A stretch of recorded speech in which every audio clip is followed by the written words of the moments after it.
Começamos o Liberdade hoje com um destino diferente, viu? Não vamos ao Rio de Janeiro, nós vamos aqui para o estúdio da CNN mesmo, aqui em São Paulo, com o advogado Bruno Salles, que substitui nos próximos dias o nosso querido Fernando Mollica. Então, Bruno, bem-vindo, hein? Sua estreia aqui no quadro, no Liberdade de Opinião, né? Então, pé direito, bem-vindo. Bom dia, Elisa. É um prazer estar aqui, uma honra estar substituindo o Mollica. Vamos lá então para o nosso primeiro assunto, para a gente poder falar de combustíveis. Aliás, por falar em combustíveis, o presidente da Petrobras já está em Brasília e já chegou na Câmara dos Deputados, hein? Justamente para essa reunião que eu vou citar agora, que existem muitos olhos atentos ao que pode ocorrer daqui a pouco. O presidente da Câmara dos Deputados, Arthur Lira, que já aparece aí, fez uma publicação nas redes sociais para questionar a Petrobras sobre a responsabilidade nos preços dos combustíveis e também do gás de cozinha, que está daquele jeito que você já sabe. Lira afirmou que hoje o plenário da Câmara vai então se tornar uma comissão geral para justamente questionar o preço dos combustíveis no bolso dos brasileiros, que, segundo Lira, são, abre aspas, os acionistas da estatal, fecha aspas. Essa comissão geral citada por Lira é organizada quando o presidente da Câmara interrompe a sessão do dia para debater um assunto importante que é proposto ou pelos líderes ou pela maioria dos deputados. E o convidado de honra, assim digamos, desse assunto espinhoso para o bolso dos brasileiros já está na Câmara, o presidente da Petrobras. Vamos lá então, Bruno Salles, como você avalia essa decisão de Arthur Lira de organizar essa comissão geral para questionar diretamente com o presidente da Petrobras o quão responsável a própria Petrobras é nesse aumento frequente, né, de preço dos combustíveis e também do gás de cozinha? Bom, Elisa, a gente pode analisar isso que está acontecendo hoje sobre dois pontos de vista distintos. Um é do ponto de vista econômico, o impacto que isso vai ter no próprio mercado financeiro.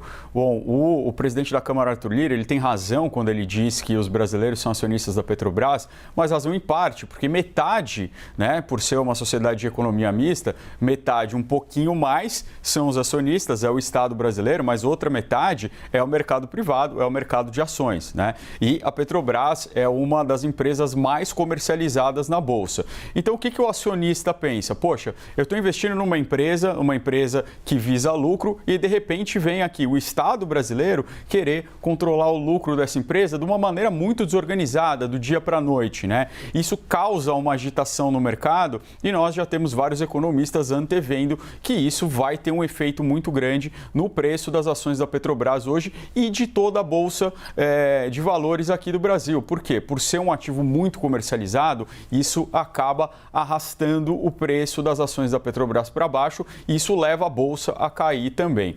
Mas a gente pode analisar isso também do ponto de vista político, porque a narrativa do governo, a narrativa que vem sendo vendida para toda a população é de que o preço dos combustíveis está alto por conta dos impostos estaduais. Então, novamente, a gente vê uma tentativa de transferência de responsabilidade do presidente da República para os governadores do estado. E isso não é verdade. Tanto não é verdade que o presidente da Câmara está indo na Petrobras. E aqui eu explico. Se a gente pegar a composição do preço do combustível, a gente vê que 33%, mais ou menos, é de responsabilidade da Petrobras, é o preço que sai da refinaria. Em cima desse preço, a gente tem 11% que é a CID, a CID, PIS, PASEP e COFINS, que são tributos federais, de 27% é o ICMS, 17% o custo do etanol, que precisa ir no combustível, e 9%, cerca de 10%, vai na distribuição e revenda. O que acontece nesse ano? Esse ano, o ICMS, ele praticamente não aumentou. Né? Foi muito pouco, 0,7%. No entanto, o preço do combustível que sai da refinaria, ele acumula um aumento de 51% esse ano. Né? Então, de todos esses elementos, de todas essas camadas, o que mudou? é o preço da refinaria. Ou seja, o que aumentou de fato é o preço que vem da Petrobras. E isso acaba devastando completamente essa narrativa do governo Bolsonaro de que o problema seria a arrecadação do governo. Os governos do estado estão arrecadando mais em cima do ICMS? Estão. Por quê? Porque é um percentual. Mas esse percentual não mudou. Esse percentual é o mesmo. Quanto mais você aumenta o valor que sai da refinaria, claro que mais aumenta a arrecadação, porque continua um percentual igual, mas esse valor está aumentando, né? Eu vi uma analogia essa semana, seria como se fosse o valor dos 10% numa conta, né? Se eu vou num restaurante e pago R$10, eu vou pagar 10%, R$1 de gorjeta. Agora, se vira 20, vai virar R$2 de gorjeta. Essa é a mesma lógica. Quem não aparece aí nessa lista são os frentistas, né? Que não tem nada a ver com esse aumento, mas no fim das contas são os que mais ouvem, não é, Bruno? Exatamente. Dos motoristas. Poxa, cara, nossa, moça, que preço é esse? Vocês estão me roubando e tal. Na verdade, o frentista acaba só mais ouvindo e não tem responsabilidade nenhuma nisso tudo. Pois é. Bruno Salles, vou trazer aqui o próximo assunto, tá bom? Para a gente falar do presidente da República e o vice, o general Hamilton Mourão. Foram eleitos pelo povo brasileiro em 2018. Disso ninguém tem dúvida, todos já sabemos. Mas já se estranharam bastante, em especial no último ano, com declarações polêmicas, desentendimentos. Bolsonaro já disse, inclusive, que Mourão atrapalha, mas tem que aturar. Agora, de acordo com a apuração do analista de política da CNN, o Caio Junqueira, eles conversaram para buscar um acordo para as eleições de 2022. Vamos então ver o que disse o vice-presidente. Nós recentemente tivemos uma conversa, sobre as nossas visões sobre o que está acontecendo. O presidente me pediu para acompanhá-lo naquele ato em Brasília, eu fiz questão de acompanhá-lo naquele momento. Então, é uma relação normal entre o presidente e seu vice-presidente. E de acordo com a apuração do próprio Caio Junqueira, Bolsonaro entendeu que era importante ter Mourão por perto em razão da influência que o vice tem nas Forças Armadas. Já Mourão, incomodado com o isolamento que o presidente o colocou, viu uma oportunidade de se reaproximar. Bruno, como você avalia esse casamento que naturalmente reserva divergências entre o presidente e o vice-presidente? Mas houve aí uma aproximação. Lá no fundinho, qual seria o motivo dessa aproximação, Bruno Salles? Olha, é um xadrez interessante, né, Elisa? Bom, tem um ditado aí da arte da guerra que diz: mantenha os seus amigos perto e mantenha os seus inimigos mais perto. E hoje, se falando muito de impeachment, um perigo muito grande ao Bolsonaro é o próprio Mourão. Vamos pegar um paralelo? Vamos pegar o processo de impeachment da presidenta Dilma Rousseff, né? Ela não tinha qualquer problema com o vice-presidente à época, o ex-presidente Michel Temer, né? Quando o processo de impeachment começa a avançar, a gente vê um rompimento. Todo mundo lembra, essa carta ficou muito famosa e foi agora repristinada semana passada, da carta verba volant escrita manente. É quando o presidente Michel Temer, ele rompe de vez com o governo, rompe com a presidenta Dilma e mostra que ele está à disposição ali para exercer o cargo de presidente da República caso avance o processo de impeachment. Nós estamos vivendo algo parecido, né?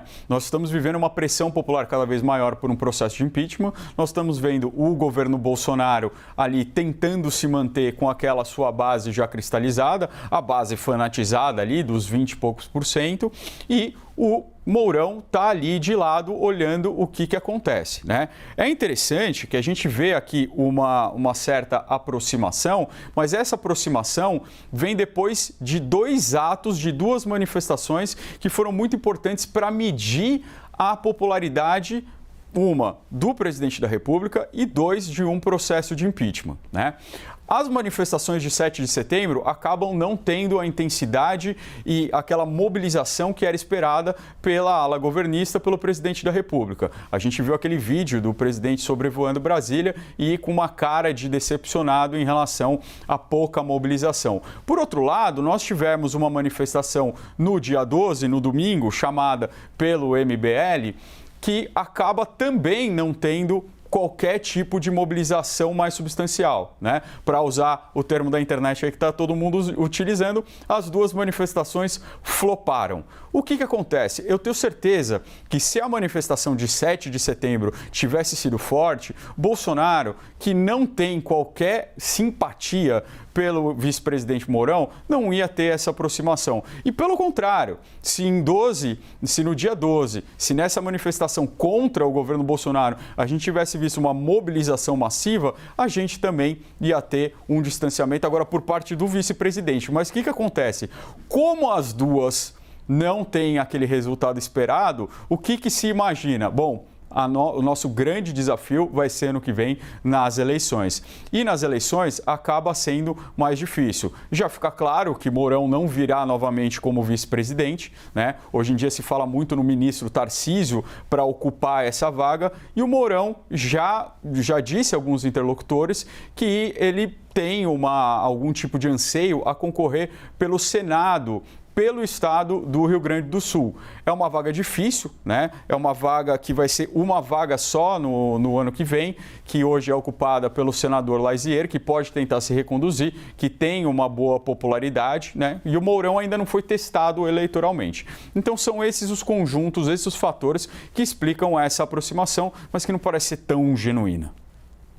8 horas e 41 minutos. Seguimos hoje com Bruno Salles. Fernando Molica não vem hoje nem pelos próximos dias, por isso temos a presença aqui de Bruno Salles no Liberdade de Opinião. Próximo assunto, CPI da pandemia. A ministra Carmen Lúcia, do Supremo Tribunal Federal, negou um novo pedido de Marcos Tolentino para ele não ser obrigado a comparecer à CPI da pandemia.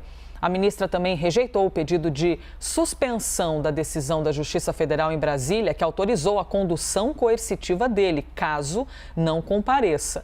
Portanto, Tolentino está obrigado a prestar depoimento hoje.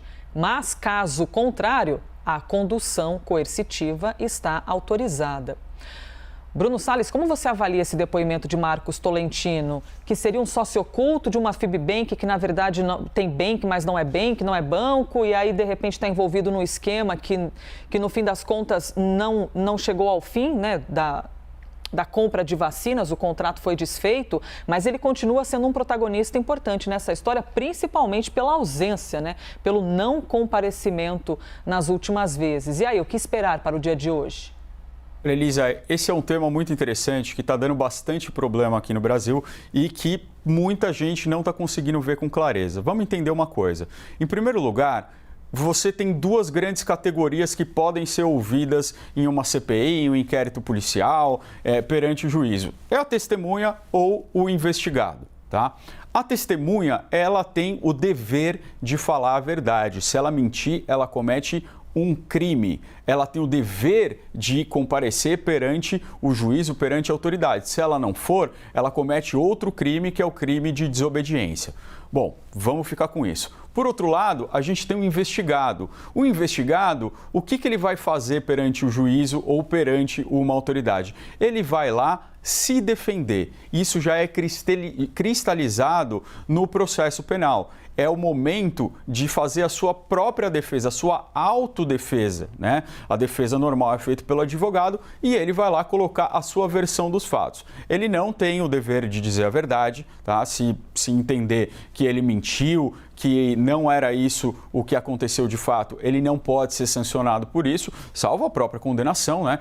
Claro que ele sempre vai ser sancionado e já está cristalizado também o entendimento que em inquéritos policiais, se ele tem o direito de calar, ele não precisa ir até o local. Nós temos uma terceira coisa, que é a coisa que se chama de burla de etiquetas. O que quer dizer isso? Algumas autoridades, espertamente, ao invés de chamar a pessoa como investigada, porque o investigado vai ter todos esses direitos, inclusive o de não ir, chamam essa pessoa como testemunha, mas ela é claramente investigada. E aí, o que acontece? Nós temos situações em que essa pessoa ela é investigada, mas ela pode prestar esclarecimento sobre outras coisas em relação ao que ela não é investigada, né? Isso começou com uma decisão do ministro Lewandowski em um habeas corpus concedido lá ao ministro Pazuello lá atrás, né? Então já tinha saído do ministério, mas ele falaria sobre coisas do ministério. O ministro Lewandowski diz o seguinte: olha, você tem direito ao silêncio sobre as coisas que te incriminam. Sobre as outras coisas, você tem o direito, você tem o dever de falar a verdade. Que é uma decisão muito parecida que foi dada pela ministra Carmen Lúcia ao Tolentino. Qual o problema disso? O problema disso é que isso é inexequível na prática, né? Se eu falo sobre um monte de coisa e aí eu calo sobre outras, claramente eu já estou me incriminando. Dou um exemplo. Chega na CPI e pergunta, você conhece o Rafael Colombo? Ah, conheço sim, já cruzei com ele na CNN, muito bacana. E a Elizabeth? Vou ficar calado. O que vão interpretar disso, Elisa? Que é algum problema, que a gente fez alguma coisa errada. Porque eu dizer que eu te conheço pode me incriminar, né? Então essas decisões são muito complexas. Ou é investigado, e aí nem deveria fazer, nem precisava ir, ou ele é testemunha. E aqui está muito claro que ele não é testemunha. Está muito claro que existem fatos que você mesmo colocou aí no começo, né, Elisa? Sócio oculto, um banco que não é banco, uma carta de fiança muito estranha. E a gente não precisa dele para chegar à verdade. A CPI tem outros meios de investigação que não a confissão do próprio investigado. E eu tenho meu direito de resposta nesta CPI, não conheço Bruno Salles, não sei de nada da vida, no máximo um dia encontrei no café na cozinha aqui da TV, já estou me protegendo nessa Nunca aqui. vi também. Bruno, obrigada por hoje, viu? Amanhã estamos aqui novamente juntos, certo? Deixei uma pergunta que não é, mas é isso, né? Acho que sim, Acho que sim. Bom, também então não sei de nada, no caso, qualquer coisa, amanhã a gente se vê. Se sair um habeas corpus para mim, eu não venho. Muito bem, obrigada, Bruno, bom dia. Tchau.